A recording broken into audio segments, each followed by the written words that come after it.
mystère de la foi, je veux parler singulièrement de la victoire de la foi. La foi a la victoire. On ne peut parler de la victoire que lorsqu'il y a opposition ou guerre quelque part et qu'on est obligé de s'imposer pour triompher.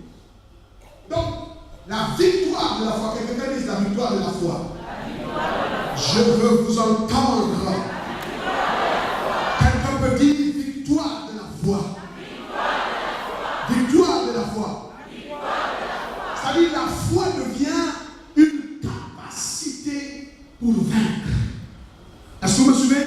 C'est donc un esprit de victoire, une force dynamique, puissante, qui s'établit sur une opposition pour vaincre. Quelqu'un peut dire victoire de la foi. Victoire de la foi. Alors je veux que tu te tournes un peu, tu regardes ce qui est derrière ta Bible, la victoire de la foi. Frappe à quoi tu dis la victoire de la foi. Alors que tu es en train de le dire, tu rentres dans une forme de connexion avec ton esprit, avec cette parole. Dis plus fort, la victoire de la foi. La victoire de la foi. Alléluia. Pour être cohérent, je vais prendre 5 minutes pour essayer non seulement de résumer, mais d'introduire. Pourquoi est-ce que nous parlons de la victoire? Nous avons expliqué qu'en réalité, ce monde est dirigé par Satan. Et Satan est passé le maître de ce monde. Et je vais expliquer à tout le monde pour que vous puissiez comprendre. Généralement, quand on entend l'expression le monde, nous sommes très souvent dans des différentes, comment on dit, dans différents diapositives. On ne comprend pas la même chose. On ne définit pas le monde, en fait, pareil que celui peut-être qui est juste à côté. Dans la Bible, le mot monde va dépendre du contexte. Est-ce que vous me suivez? Le monde peut être toute la terre habitée. C'est le monde. Le monde peut être l'humanité. Le monde, c'est ce que les Grecs appellent le cosmos. Le monde aussi, c'est le cosmos, c'est l'univers entier. Ça veut dire que vous avez les réalités visibles et les réalités invisibles. Donc tout ça, ça va dépendre donc du contexte dans lequel la Bible évoque le mot monde. Et donc lorsque nous parlons du monde, le monde dans lequel nous sommes, ou du moins tout le monde est soumis, ceux qui n'ont pas Christ. Alors ce monde-là, où Satan est le maître, où Satan est le Dieu, où Satan est le prince, ce monde-là, c'est un âge, c'est un régime, c'est un système, c'est quelque chose, en réalité, vous voyez, je vais prendre un exemple simple. Vous voyez, nous sommes là, dans un régime. Hein? C'est le régime PDG. Mais le régime PDG, c'est un régime qui a une idéologie, non? Je parle à une PDGiste. Vous avez une idéologie. Donc vous nous dirigez en fonction de votre idéologie. L'idéologie, c'est quoi? C'est l'ensemble des enseignements constituant un système de gouvernance. C'est donc, en fait, une doctrine. Est-ce que vous me suivez? Une doctrine. Mais derrière chaque doctrine, il y a un esprit. Et cet esprit qui s'incarne dans la doctrine constitue ici un système de gouvernance. Est-ce que ça va? Est-ce que vous me suivez? Donc quand on dit, en fait, le monde entier est sous la puissance de Satan. Parce que le régime de ce monde est un régime inspiré, conçu par Satan. Je ne parle pas du PDG, je dis le régime de ce monde. Parce que je sais quand même, oh non, pasteur a dit, oh, j'aime le PDG. J'ai plus même pour vous. Donc vous comprenez que si en fait il y a un système de gouvernance, il y a quoi? Il y a des lois. Et ces lois-là, en fait, sont véhiculées est conçu en fonction du régime. Est-ce que vous me suivez? Donc, mais ces lois sont mises en application. Il y a ce qu'on appelle les... Comment est-ce qu'on appelle qu'est-ce que je peux dire? Il y a ce qu'on appelle les exécutants et les veilleurs. Des gens qui sont là uniquement pour faire respecter la loi.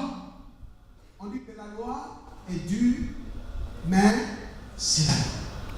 La loi est dure, mais c'est la loi. Donc, le régime va donc se doter d'un arsenal pour veiller à l'exécution des lois.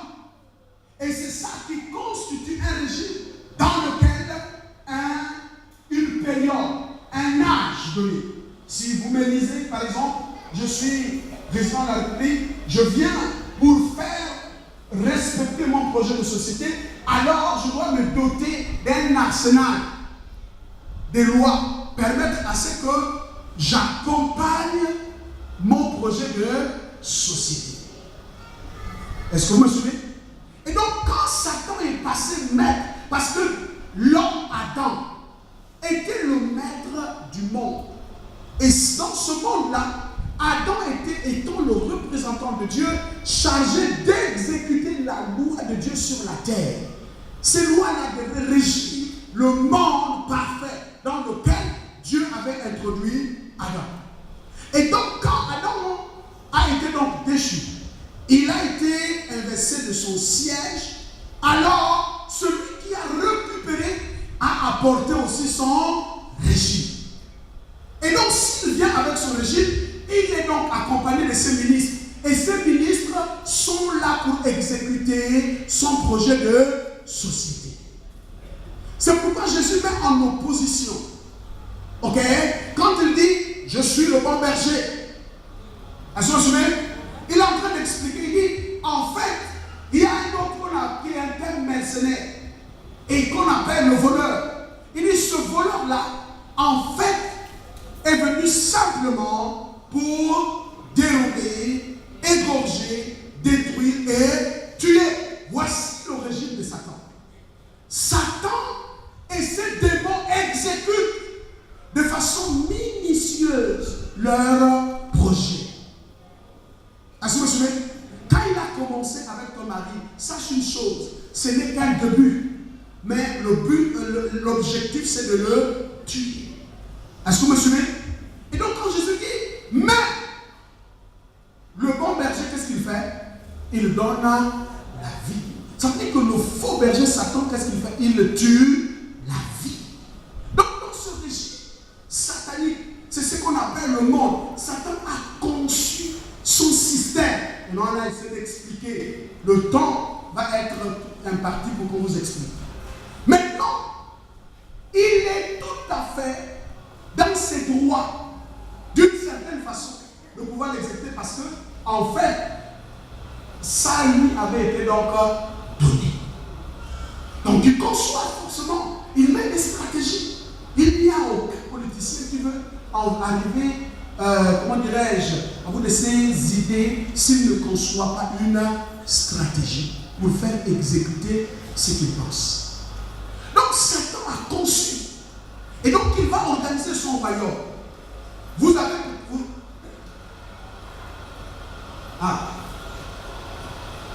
J'ai envie de lire un texte, mais en même temps, peut-être qu'on verra ça dimanche. En fait, de même, Dieu a organisé, comment est-ce qu'on appelle, son royaume. Il a organisé son royaume et il s'est décomposé en Dieu le Père, Dieu le Fils et Dieu le Saint-Esprit.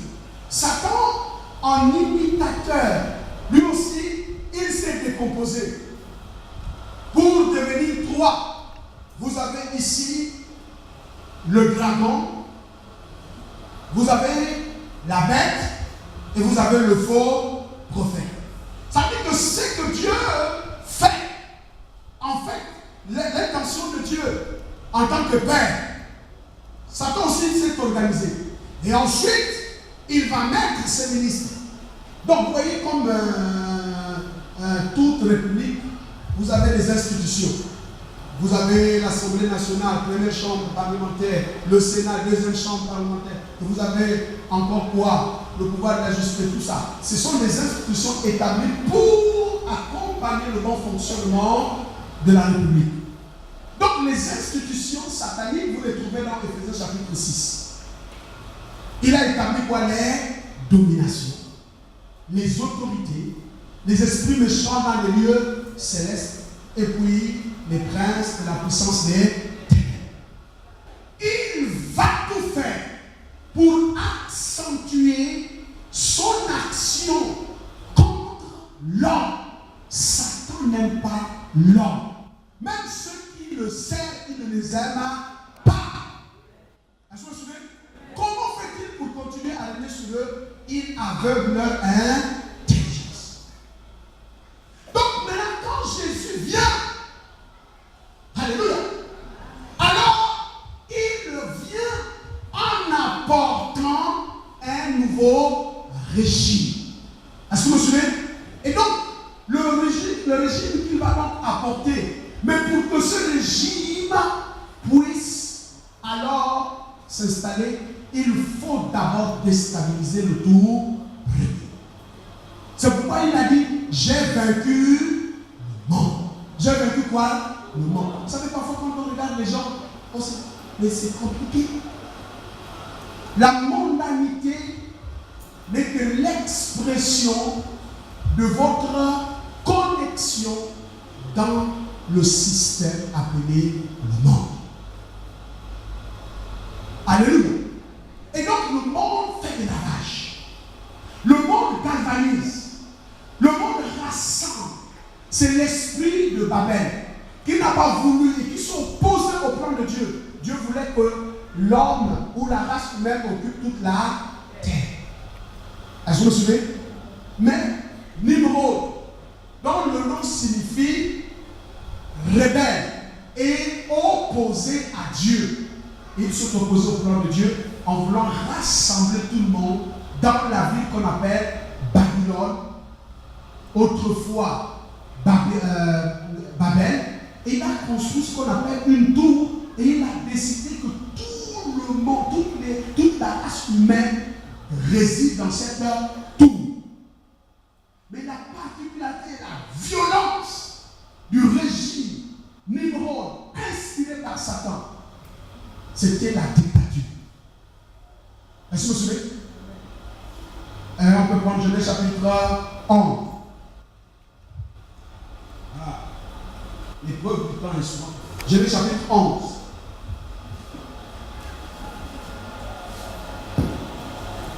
Oui. À partir du verset 1 jusqu'au verset 3. Toute la terre avait une seule langue. Bien. Pour que vous puissiez peut-être, on peut lire même Genèse 10 d'abord, verset 8 pour vous mettre dans le bain. Est-ce que tu peux m'aider à lire rapidement? Couche engendra aussi Nimrod. Faites les recherches, vous allez voir que Couche est donc de la descendance de Couche vient de qui? Les Chams. Bon, ok, vas-y. Oui. Fils de Sam, c'est Couche. Couche engendra aussi Nimrod. C'est lui qui commença à être puissant sur toute la terre. Donc, en fait, Nimrod va venir de Couche. Couche a des liens avec les Égyptiens. Nous aurons le temps peut-être d'en parler. Alléluia. Mais il est descendant de... Il est descendant de qui? Vous ne vous lisez pas. Vous pouvez lire, n'ayez pas peur, c'est bien. Ok, c'est pas grave. Oui. De Cham. Je viens au verset. Donc, il va donc, dans sa lignée, avoir un certain Nimrod, oui. Le verset 8. Le verset 8 est encore ceci. Couche engendra aussi Nimrod. C'est lui qui commença à être puissant sur la terre. Donc, c'est Nimrod le premier puissant sur la terre. Oui. Il fut un vaillant chasseur. Un vaillant chasseur. Devant l'Éternel. devant l'Éternel. C'est pourquoi Bon, la question que nous devons poser, il chassait quoi?